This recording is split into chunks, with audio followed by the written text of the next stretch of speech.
Ever heard a colleague say something buoyed the market and wondered what they meant? Today, we're diving into this powerful business verb that you'll hear in meetings and news reports. To buoy means to lift up, to support, or keep something afloat, just like a life buoy keeps a swimmer above water. In business, we use it when something provides support or boosts confidence. Here's how it works in practice. The positive earnings report buoyed investor confidence, leading to a 5% rise in share prices, meaning that the good news lifted spirits and supported the market.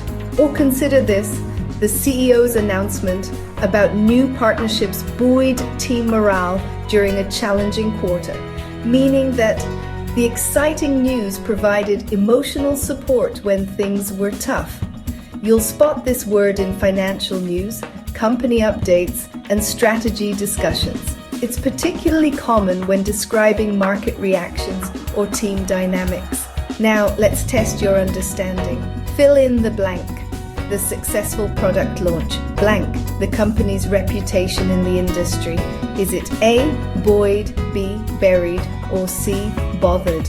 The answer is A, buoyed. The success lifted and supported the company's standing. Start listening for this word in your next business meeting. You'll be surprised how often it appears.